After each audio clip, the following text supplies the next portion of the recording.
It kind of looks like a war zone in here.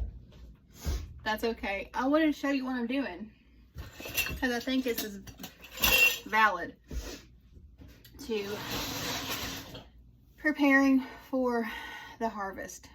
Now, when you grow a garden, you're preparing to plant things in the ground, you prepare to have an abundance of ingredients. Okay, sorry. I have allergies so bad this time of year. Cedar gets me, mold gets me, and it's all over Oklahoma right now.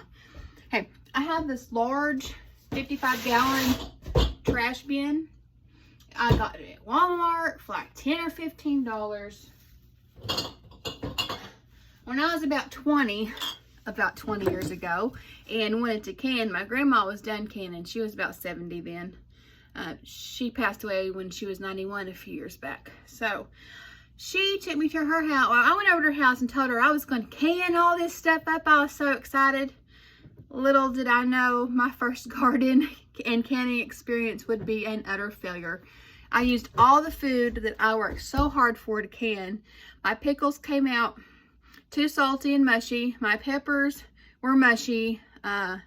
I let my tomatoes go to waste in August when they were spent. They were all laying on the ground. I had not a clue. Not a clue, but I was going to do it. So she took me to the back porch and she showed me that 55-gallon trash bin. And in it were her little jars. Now, some people don't store their jars with the lids on like this, but I believe that she did. I can't quite remember. I believe it protects the ring from being bounced around if you're going to store them like this. Now, you can get separate bins for separate sizes of your jars. Here, I've got about two cases in there, and it's about a third of the way full. So I believe I could get 4 more cases in there. So that's about 6 cases per 55-gallon trash bin. Now, when you're talking about your pints, you can get even more than that. Your jelly jars, you can get even more than that. Right? Okay.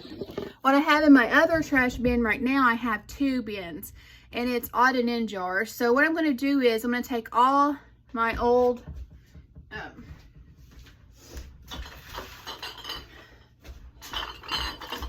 boxes, and I'm going to put these in this and store them in the garage because these are hard times. Now, I'll use these if I'm going to just I'll use these old lug lids if I'm going to be making things for myself and not giving them away or selling them. But I sell a lot of my canned goods and jellies at market, so I'm going to take these out of my black trash bin so I can start putting my pint jars in there. And I'm going to buy 1 more for my jelly jars because it is the end of January 2023 and I need to start collecting all your jars, all my jars for the season, because last year when it was time to harvest, jars were few and far between. I mean, you couldn't find them at the market. So I'm going to get a jump start on this, you guys, and kind of clean out my cabinets because I save all kinds of jars. And so I need to start going through and seeing what I'm going to use, what I can keep, what I need to take to recycling. Because things like this, if I don't have a lid for it, I'm going to take it to the recycling center so I can get it off of me, you know, get it somewhere it can be recycled.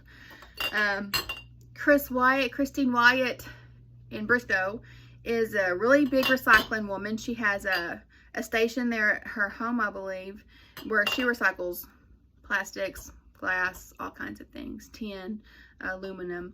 And so I'll probably take these down to Christine in a couple of days. So if I get everything ready and loaded up in my Jeep.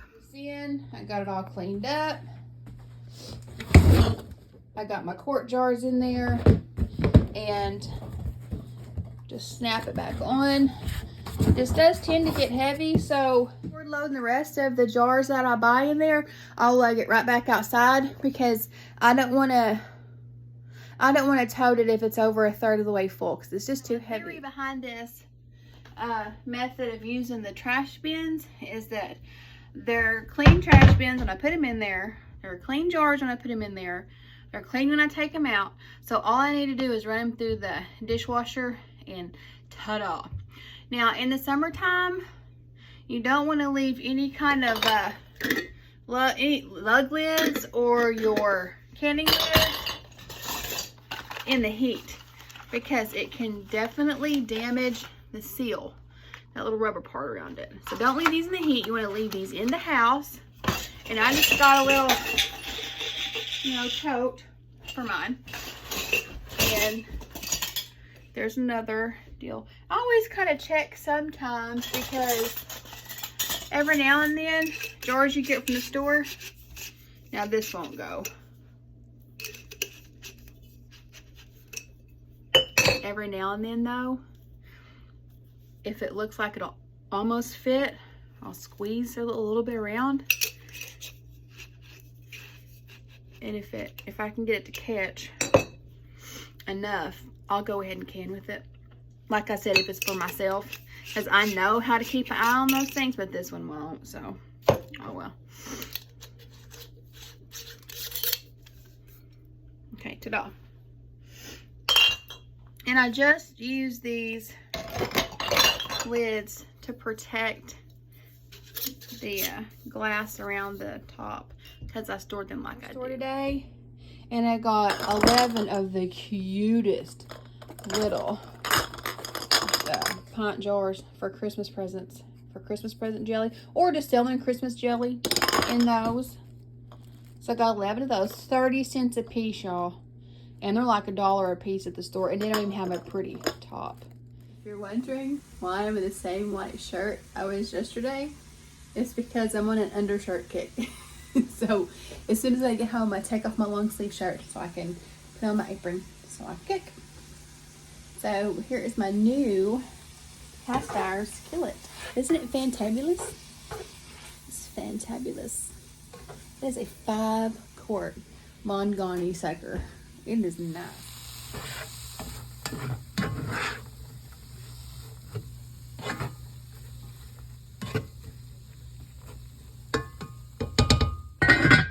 One jar marinara, 15-ounce can of petite diced tomatoes, 2 cups of beef broth, a teaspoon of basil, a teaspoon of oregano, a teaspoon of seasoned salt, half of a yellow onion, 1 red bell pepper, 1 pound of hamburger meat, and there you go. I switched it out on my big fryer because, well, I don't think you're supposed to cook tomato products in your cast iron. I'm not sure. I'm sure it's fine, but it ruins the season, and so I took it out and put it in my enameled cast iron. So we'll see. Sorry I didn't close this out last night. Closing it out this morning. The goulash was fantastic. We had cornbread with it. And that's what we're having for leftovers tonight. Y'all be safe and have a great day.